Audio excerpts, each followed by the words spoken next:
저는 오늘 여러분과 함께 영적 기근은 왜 오는가 이런 제목으로 은혜 말씀을 나누고자 합니다.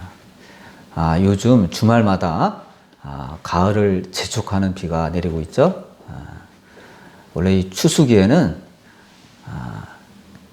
비가 많이 넘어오면 좋지는 않지만 그래도 이렇게 간간히 내려주는 비가 농작물을 더욱더 윤택하게 하고 싱그럽게 하는 역할을 하고 있습니다.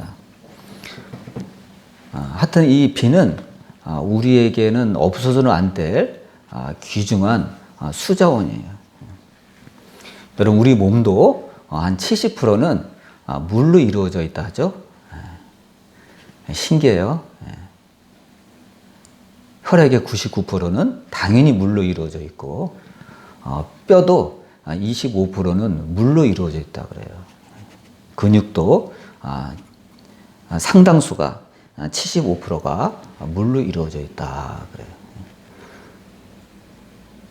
그러니까 물은요 없어서는 안 되는 거예요. 우리가 몸이 원래 필요한 물의 1, 2%만 모자라도 우리 몸은 금방 알아차리고 갈증을 느낀다고 합니다. 몸에 신호를 보내요. 물 좀 마셔라. 목이 마르다 물 좀 마셔라. 이렇게 신호를 보낸다고 합니다. 그러니까 여러분, 우리 몸이 의외로 굉장히 민감한 조직이에요. 금방 신호가 온단 말이죠. 근데 여러분, 우리가 이렇게 몸이 물을 먹으라고 신호를 보냄에도 불구하고 물을 안 먹으면 어떻게 되죠?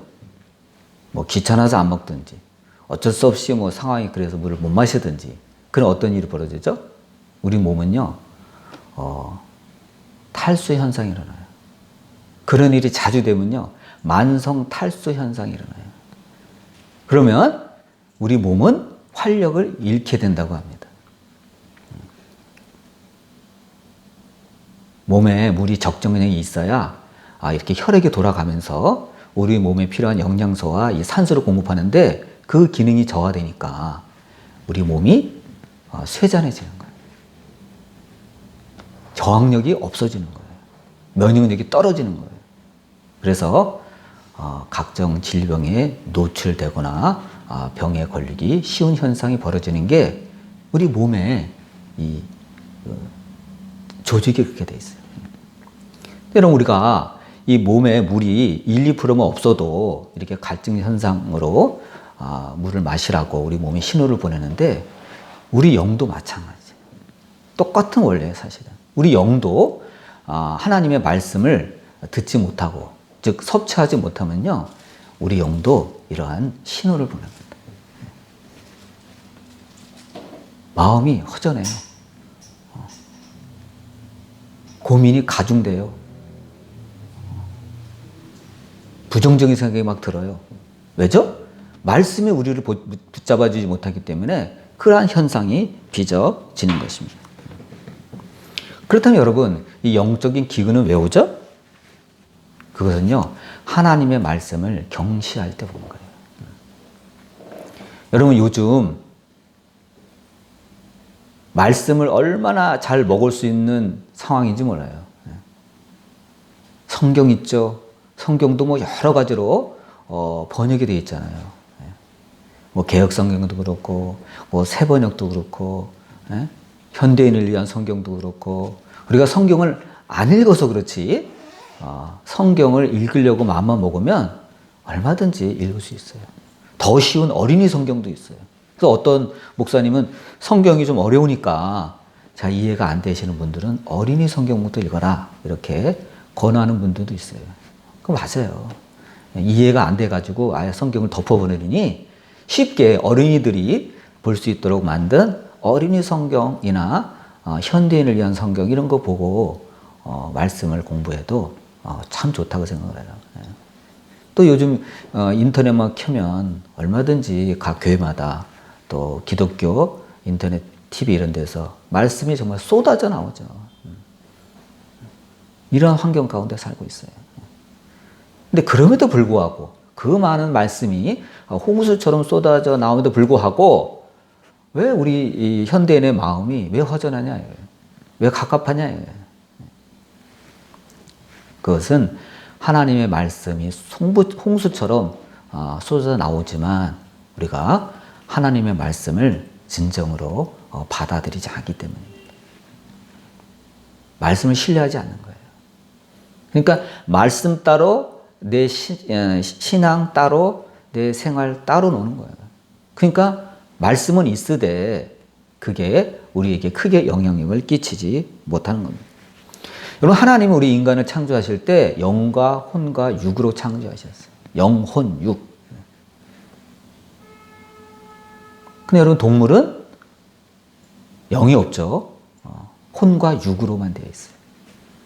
그래서 이 영은 하나님과 우리를 이렇게 연결시켜주는 기관이거든요. 하나님이 영이시잖아요. 하나님은 영이에요. 그래서 동물은 영이라는 기관이 없기 때문에 하나님의 음성도 듣지 못하고 하나님의 뜻도 살피지 못하고 그냥 자기 육신이 시키는 대로 혈기 있게 먹을 것을 탐하고 사냥감을 노리고 평생은 그렇게 살다가 죽습니다. 그러나 사람은 그렇지 않아요. 영이 있기 때문에 하나님을 사모하는 마음을 하나님께서 그 본질 가운데 넣어주셨습니다. 그래서 여러분, 사람은요 하나님하고 통하지 않으면요 허무해요. 허무하고 허무해요. 그러나 우리가 이 허무를 극복하는 힘은 어디서 나오죠? 하나님께로부터 나와요. 하나님이 그것을 채워주셔야 돼요. 하나님만 할 수가 있어요. 아담과 하와가 하나님 말씀을 어기고 타락하기 전에는 어땠나요? 하나님하고 얼마나 교감이 잘 이루어졌는지 몰라요.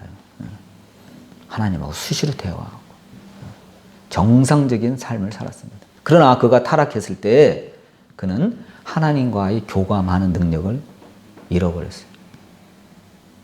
그래서 하나님을 피하여 숨었잖아요. 여러분, 모든 인류의 그 본성에는 다 타락 이후의 그 사람들이잖아요. 그래서 하나님을 가까이 하기보다는 하나님을 멀리 하는 경향이 있어요. 그게 유전된 거예요. 영이 타격을 입은 거예요. 죄로 말미암아. 그래서 무의식적으로 하나님을 피하라고 합니다. 이처럼 하나님의 말씀을 경시하면요, 하나님의 영적 기관, 이 영의 문제가 일어나요. 근데요, 처음 믿은 신자들은 이게 약해요. 영적 분별력이 약하다고 우리가 그러죠. 약해가지고 자기가 지금 자기와 하나님 사이에 무슨 문제가 있는지 잘 몰라요. 그런데 하나님의 은혜를 체험했던 신자들은요, 자기의 영이 문제가 생기면 그걸 압니다. 네. 당연히 믿음이 떨어지죠. 당연히 영적인 신앙심이 떨어져 있죠. 그러니까 똑같은 상황을 맞이해도 훨씬 더 스트레스를 많이 받거나 또 모든 생각 같은 것이 부정적으로 됩니다. 왜? 그 마음에 하나님이 안 계시니까. 하나님의 영이 작동하지 않으니까 그 마음이 부정적으로 향합니다. 그리고 자꾸 그것을 세상적인 방법으로 해결하려고 그래요. 그거를. 세상적인 방법.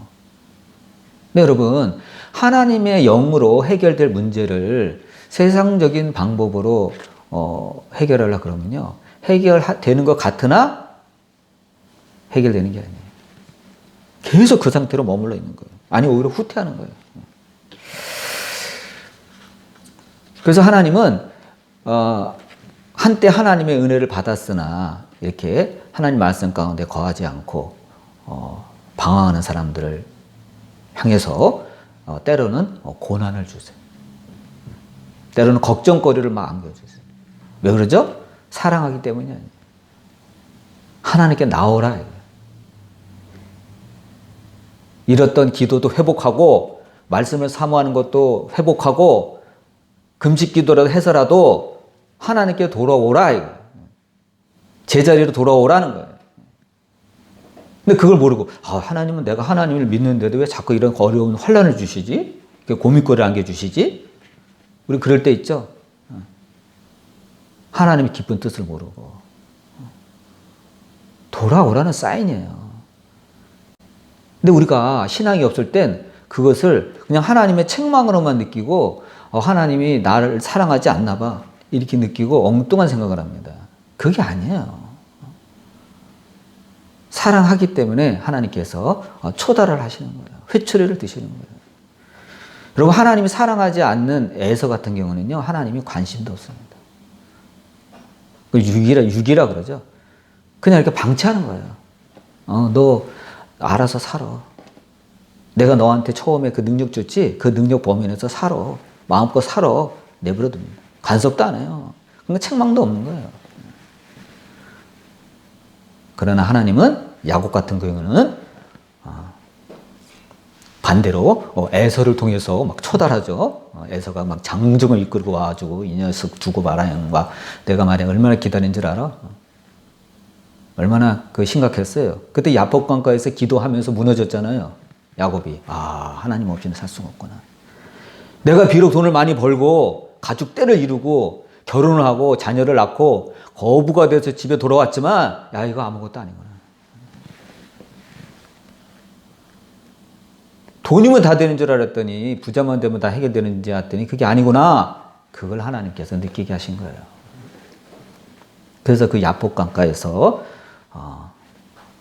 하나님을 붙잡고 늘어진 겁니다.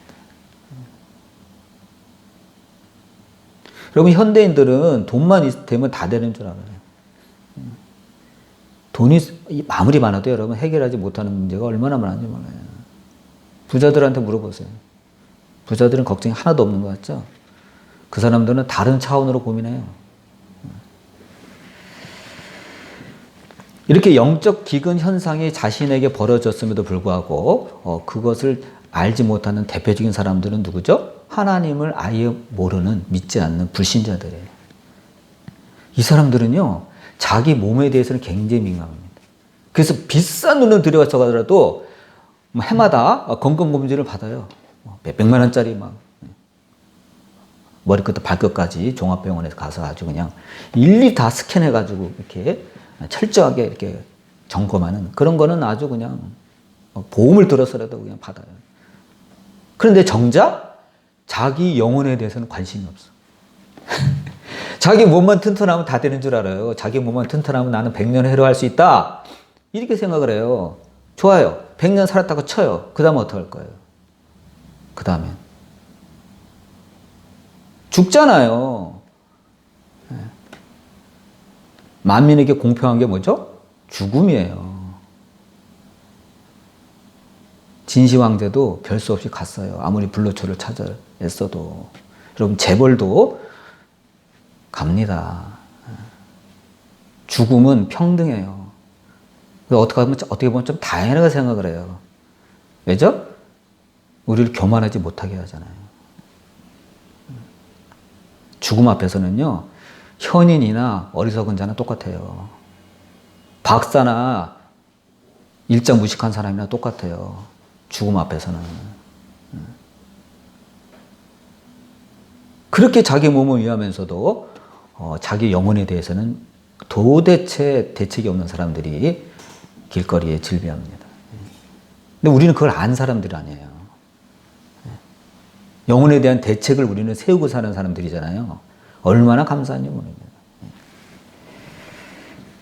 그들은요, 영적인 교감 신경이 고장났기 때문에 하나님을 의식하지 않고 사는 거예요. 그러니까 막 사는 거예요. 여러분, 아모스가 살던 이 여로보암 2세 시대는요, 지난번에도 말씀드렸다시피 이스라엘에서 영토가 최대로 확장된 시기예요. 북이스라엘에서. 그러니까 백성들은 좋죠. 박수치죠. 야, 능력 있는 왕, 위대한 왕이 나타났다. 야, 이번에 왕이 전쟁에 나가서 또 이겼대. 우리 영토가 점점 늘어나고 있어. 이웃 나라로 또 우리가 조공을 받고 있어. 박수칩니다. 여러분, 히틀러가 2차 세계대전을 일으키고 폴란드를 기점으로 해서 영토를 확장해 나갈 때요, 인기가 끝내줬어요. 영웅이에요. 히틀러는. 근데 나중에 어떻게 됐죠? 나라가 연합군한테 지기 시작하니까 이젠 죄인이 되는 거예요. 히틀러 때리면 나라가 망하는 거예요. 여러분, 나라가 확장됐을 때 경제가 얼마나 좋아집니까? 좋아져요.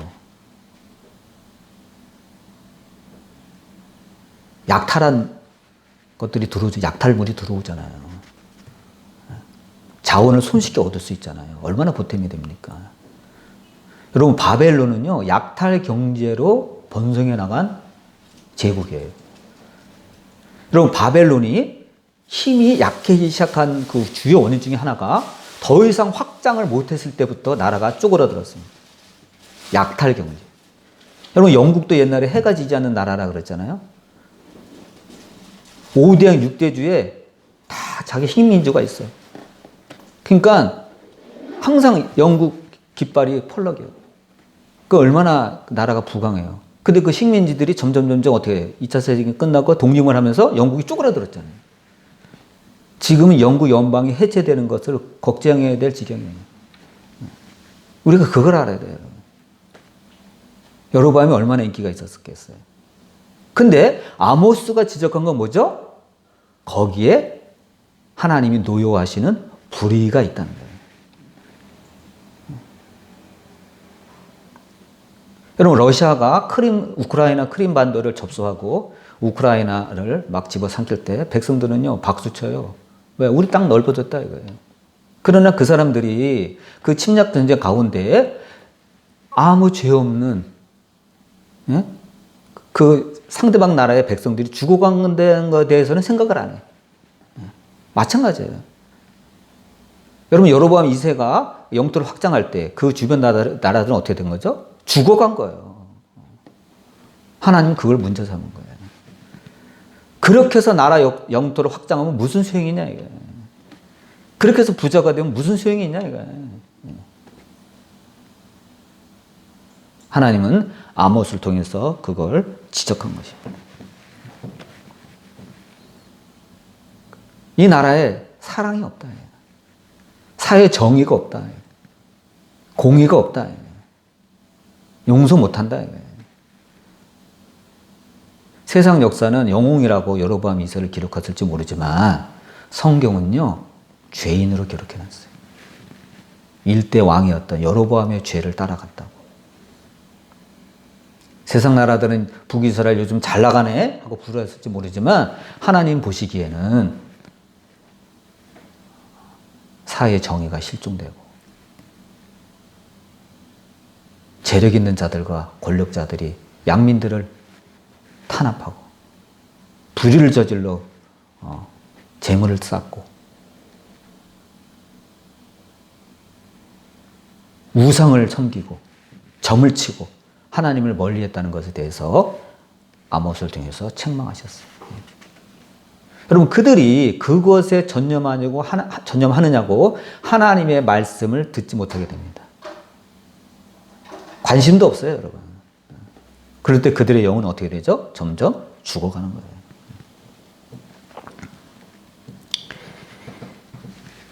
이처럼 여러분, 영적 기근은 우리가 하나님 외에 다른 것에 눈을 돌릴 때 심각해지기 시작합니다. 첫 번째 증상이 뭐죠?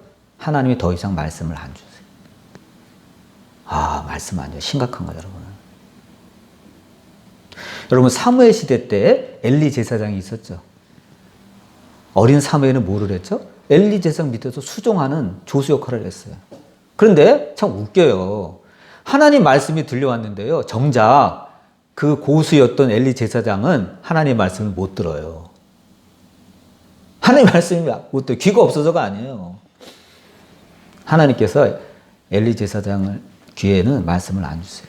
근데 정작 그 밑에서 엘리 제사장을 보필하고 수발드는 사무엘의 귀에는 뭐죠? 하나님의 음성이 들리는 거예요. 사무엘아.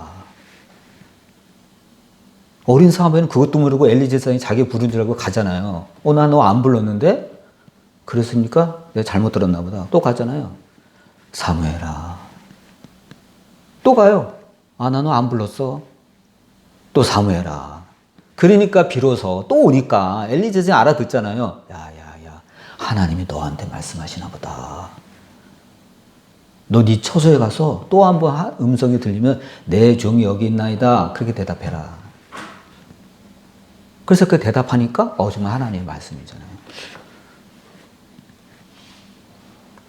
여러분, 영적 지도자들이 자기 할 일을 하지 못하고 타락하면요, 하나님이 더 이상 그 영적 지도자들에게 하나님의 음성을 들려주시지 않습니다.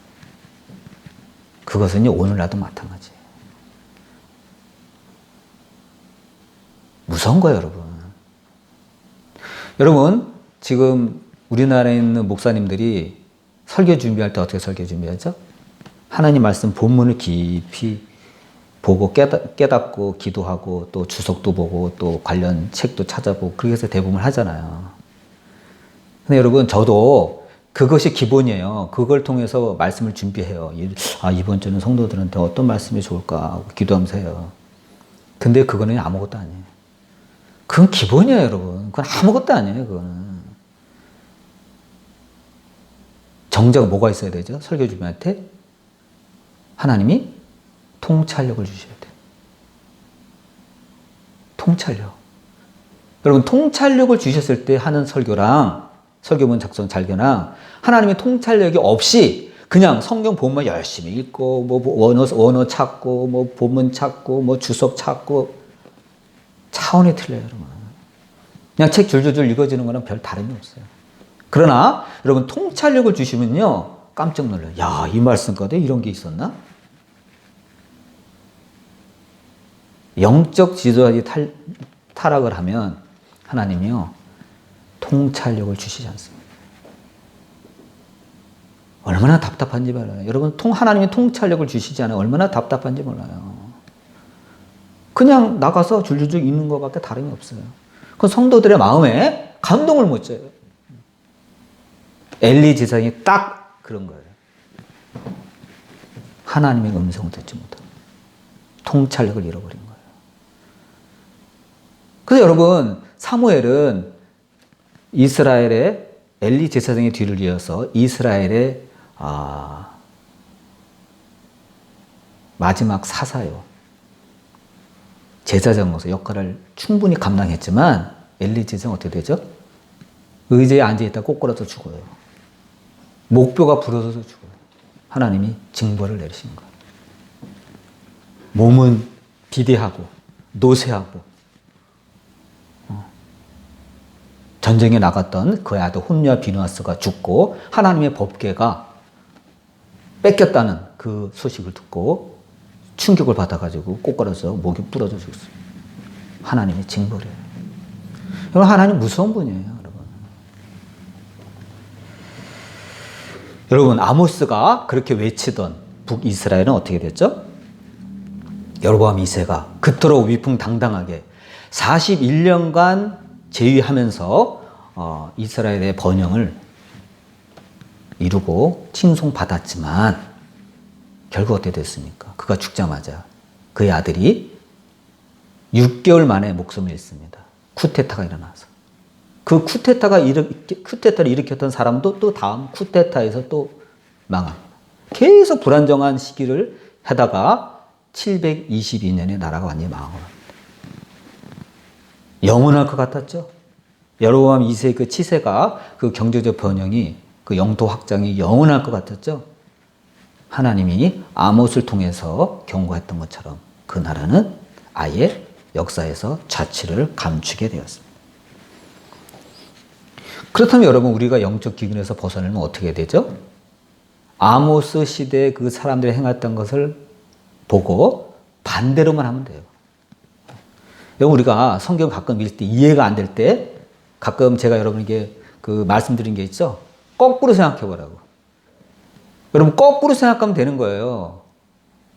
그 당시 단과 베델의 우상이 아주 질비했죠. 우상 숭배 안 하면 되는 거예요, 여러분. 내가 무슨 우상을 숭배합니까? 교회 나오는데. 여러분, 우상이 얼마나 많은지 몰라요. 교회 다니면서도 점치러 다니는 사람이 있어요. 점집에 가면 30%가 기독교인이라잖아요. 집사님도 오고 권사님도 온대잖아요. 심각한 거야. 하나님과 귀신 사이에서 양다리 걸친 사람이 얼마나 많은지 몰라요. 아니라 그러죠. 가봐요.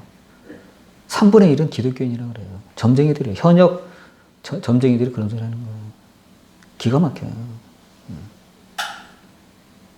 우상숭배 안 하면 되는 거예요. 그 다음에 하나님의 말씀을 경시하지 않으면 되는 거예요. 하나님의 말씀을 귀하게 여기고. 여러분, 우리는 딱 자기 수준만큼 하나님을 믿습니다. 그건 분명해요, 여러분. 뭐라고요? 딱 자기 수준만큼만 하나님을 믿어요. 그 이상 믿을 수가 없어요. 근데 여러분, 하나님의 말씀은요, 미안하지만 우리의 믿음에 좌우되지 않습니다. 우리가 하나님의 말씀을 믿든 안 믿든 그건 우리의 자유지만 하나님의 말씀은요, 그대로 이루어집니다. 이게 무서운 거예요. 아모스가 외쳤잖아요. 너희들은 하나님께 돌아오라. 그러면 살리라. 안 돌아왔잖아요. 무시했잖아요. 그럼 내가 무시하면 하나님 말씀이 없어지는 겁니까? 아니에요. 그대로 진행되는 거예요. 그대로. 하나님 말씀이 그 예언대로. 그래서 아수르가 쳐들어와서 그 단과 베델에 설치했던 거 다 부숴버립니다. 왜죠? 이방신이잖아요. 다 부숴버리는 거예요. 여러분, 외국 여행하다 보면 무슨 석상 같은 거 보면 온전한 거 있어요? 없죠. 뭐 코가 부서지거나 머리가 날아가거나 뭐 귀가 막 파괴되거나. 그게 뭐죠? 외국에 쳐들어오면 그런 것부터 부수는 거예요. 하나님 말씀대로 역사 속에서 있다가 사라져버리고 말았어요. 그러면 여러분, 우리는 하나님 말씀을 믿되 온전히 믿어야 됩니다. 내 상식으로만 믿지 말고 하나님 말씀을 믿되 온전히 믿어야 됩니다. 그럴 때 여러분, 우리는 말씀의 기근에서 벗어나게 됩니다. 하나님의 인사이트가 들어오는 거예요. 그게 살리는 거예요. 여러분, 성경책 열심히 읽어도 답답할 때 있죠. 저도 그래요. 성경책 열심히 읽어. 많은 양을 읽어. 읽었는데도 답답할 때가 있어. 그게 왜죠? 하나님이 아직 통찰력을 안 주신 거예요. 성령께서 그 말씀을 깨닫게 해주셔야 돼요. 시편에서 하나님 말씀이 꿀송이보다 달다? 그건 하나님이 말씀을 풀어주셔서 그런 거예요. 그러니까 여러분, 하나님의 은혜를 사모해야 돼요. 막연하게 성경 읽지 말고 읽으면서 하나님, 제가 부족합니다. 이 말씀을 깨닫게 해주세요. 성령께서 조명해 주세요.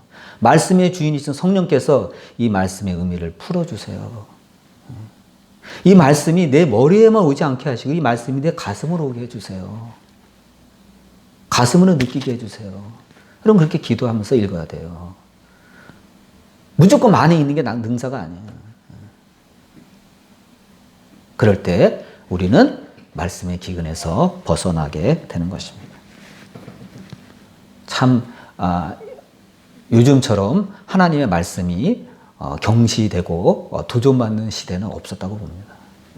이럴수록 여러분, 우리가 이 시대를 살아남을 수 있는 방법이 뭐죠? 하나님의 말씀으로 돌아가는 거예요. 하나님의 말씀을 경시하지 않고 존중해 드리는 거예요. 하나님의 말씀을 온전히 믿는 거예요. 내 생각 담지 말고. 그러면 그 하나님의 말씀이 역사하기 시작할 것입니다. 기도하겠습니다.